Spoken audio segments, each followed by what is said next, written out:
Hi, I'm Dan Costa, editor-in-chief of PCMag.com, and welcome to Fast Forward, where we have ongoing conversations about living in the future. This is a special South by Southwest 2018 edition of Fast Forward, and we're talking to some business leaders, some technologists, and some leaders in the digital space. I have one of those leaders with me here today. I'm very excited to have Theo Blackwell, the Chief Digital Officer for the City of London, here to talk at South by Southwest to talk about smart cities and to learn about smart cities. I know we're very pressed for time, so we're going to jump right into it. Theo, thanks so much for joining me today. It's a real pleasure. Yeah. So smart cities, every city wants to be a smart city. Right. What exactly is a smart city in your view? Well, there's no canonical definition of a smart city. I think people generally feel that when people started talking about smart cities, they were talking about the integration of systems, traffic lights and water and electricity, and how they all interrelated together. Now I think that's moving on. It's moving on to an appreciation of the data that lies behind it. So it's not just about the systems, so that's still a very important part. It's about the management use of civic data. And we've got more of it through the ability of people having smartphones, electronic devices on their bodies, and how we manage that civic data for innovation, I think, encapsulates what a smart city now is. And it's interesting because it really cuts to the difference between traditional private companies. They have lots of data as well, right, but they use it to sell products and services. They use it to make money. For cities, they have sometimes the same data sets, sometimes even bigger data sets, but they're all designed to provide products and services to citizens and improve quality of life. Is there a tension between all that public data and all the private data? Because you also need the private companies to help innovate. Well, the interesting question is, what are cities but bundles of data and information about citizens from all of the services that they use? I wouldn't see the distinction between public and private as too stark, because of course cities intrinsically are about growth, and we have a job as city administrators to ensure that the economy grows and there are jobs for our people, and we attract investment.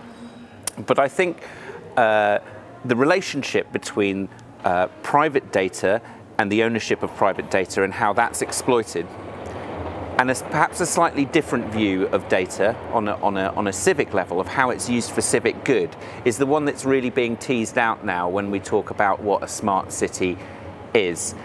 And I would say that there's not been enough discussion about the civic uses and the civic benefits of data, which is where we're starting that discussion in London under the leadership of Sadiq Khan, the Mayor of London. There's because I think about in the U.S., we've watched the rise of cab hailing services, and they have these massive logistics operations that are sending cars all over the cities and providing valuable services. But in a lot of cases, the cities that they operate in don't get access to any of that data and can't optimize using it. Are you having similar challenges in London? Well, in London, we have a real leader in innovation in Transport for London, which is the public authority which serves Londoners by running the tube and some of the overground trains. And that has been a huge innovator in services. First of all, in the Oyster card, which was adopted over 10 years ago, and it's something that we're now talking to other cities, including American cities, about. Really an innovation that I don't think most Americans know what the Oyster card is or how it works. Yeah. So the Oyster card is essentially a card the size of a credit card with an RFID chip in it, and it allows you to basically pay for a journey, whether it's on a monthly travel card or pay as you go.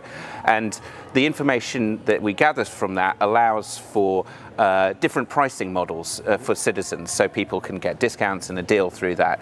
But we've innovated beyond the Oyster card, so now we have contactless payment on the tube. So you can use your credit card just to walk through the tube turnstiles. And that came about in 2014. It's essentially the public sector which became a massive innovator in all of this. So, so we're in the mix on all of this. Yes, there are private operators that have invested quite a lot in transporting people around in cars, but we have a lot of information about how to transport people on mass transit. Imagine what we could do if we could come to the right terms about mixing the two bits of information, two huge data sets for the benefit of real smart mobility for our citizens. So I've given talks in Hong Kong, in Taiwan, and in New York over the last couple of months. Every city has a smart city initiative. What is going to give London an advantage? What are you going to do differently than every other city? what we're doing at the moment is developing a new Smart London plan. Our last one was in 2013. It was, as I say, sort of very much focused on the integration of those big systems, and perhaps like a product of the time. We'd just done the Olympics. You know, our question was how are we going to move tens of thousands of extra people around our city.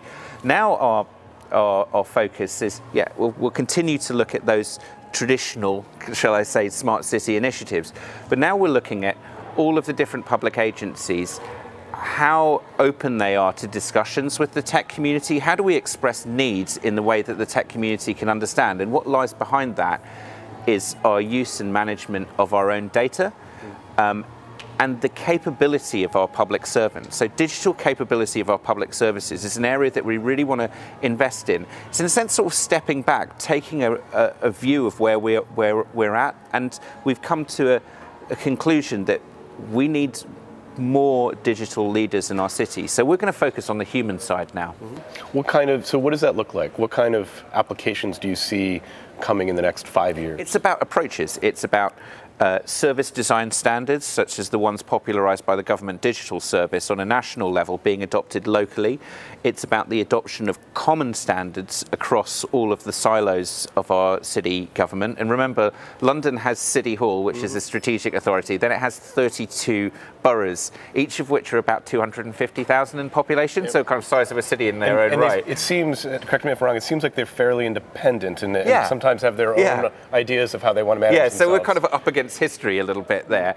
But each of those boroughs operate about 650 different services to the citizen. Each of those have an array of technologies that are behind them and store information and data. And our challenge is basically how do we promote reform so we can liberate, where appropriate, that information for the civic benefit of our city. So although we've made great strides with over 700 open data sets at a citywide level, this is just really the tip of the iceberg. And I think there's a really, really exciting future if we can build those capabilities on how we use that data.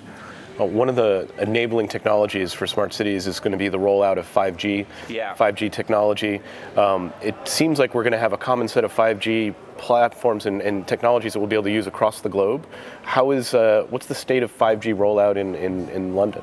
Well, there are a couple of pilots coming along. One of the things that I'm really interested about is basically how do we mobilize public assets for the installation of 5G infrastructure.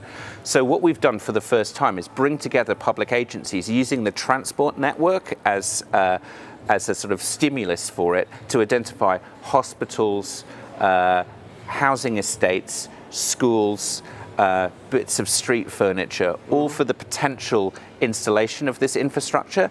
And it sort of sounds like common sense to bring everyone together, but digital connectivity until very late hadn't been as high on the agenda of many of our public services, which were focused on the here and now rather than the future.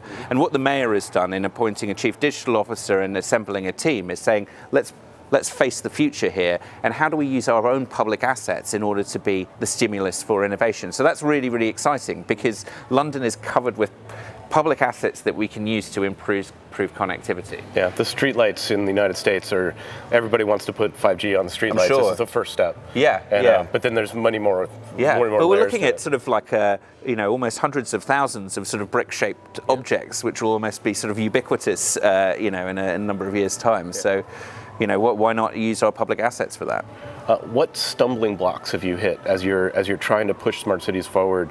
What are your biggest obstacles? I kind of mentioned history. It's the sort of unique constitutional flavour of the way our local services have operated means that, as you suggested, there's sort of like a degree of independence to some of our tiers of government. So that means that people haven't felt the need to go down the digital path as quickly as we would have liked. So one of the key roles of the Chief Digital Officer post, and I've been in post for 3 months, is collaboration and leadership through praise and investment, trying to build a coalition of the willing together. And that's a slightly different approach to some of the things that smart cities elsewhere have done. They might have stronger, let's say, top-down administrative means to do things. We have to do things in our own way, reflective of the nature of our city and how we build consent, not just with citizens, but also with our public services. And we win by proving good things. I want to ask you my closing questions, what I ask everybody that comes on the show. Is there a technology trend that concerns you, that keeps you up at night? You know, I take a pretty positive view about technology. One of the things in city government that I'm concerned about, and the Mayor will speak about this afternoon, is how social media platforms have sometimes corroded civil cohesion. And as cities, we need to be governors of place, and we need to be concerned about respect for diversity, relations between people of various communities. And the Mayor's going to speak quite strongly about his experience as first Muslim Mayor of London on this. And I think there needs to be greater responsibility on social media platforms. Good. On a more positive note, is there a technology that you use every day that still inspires wonder? It's, as I said before when you warmed me up for this one, it's Spotify. There's just an endless reserve of ambient electronica out there for me to explore. Yeah, and it's we were saying that there's a whole generation of kids that aren't going to understand what scarcity used to look like. Yeah, it was or very scratch hard. records. It was very hard to find some of this music, and you couldn't just get it by asking for it, let alone not paying for it. I grew up in Camden Town in London, and there used to be rows and rows of people selling bootleg tapes for old gigs at the Electric Ballroom. Yeah. You know, now you can just get it like that. Yeah. Very good. Got ripped off all the time. Yeah. I know you're pressed for time. Thanks so much for joining us. How can people follow you and find what you're doing online? Now, you can follow me on Twitter at LDN_CDO, or through the Medium publishing platform. We're doing a constant show and tell of the kind of innovation that we're finding in London, and it also has an opener if you've got a spare 20 minutes to find out our proposition for a new smart city. We're still listening, and it's open for anyone in the world to comment. Very good. We'll put a link in the notes. Thanks so much for talking to me today. I appreciate it. Thank you. That's Fast Forward for today. If you want to get back episodes of this show, you can find them on Apple Podcasts, on Google Play, and anywhere fine podcasts are given away for free. I'm Dan Costa, PC Mag. I'll see you in the future.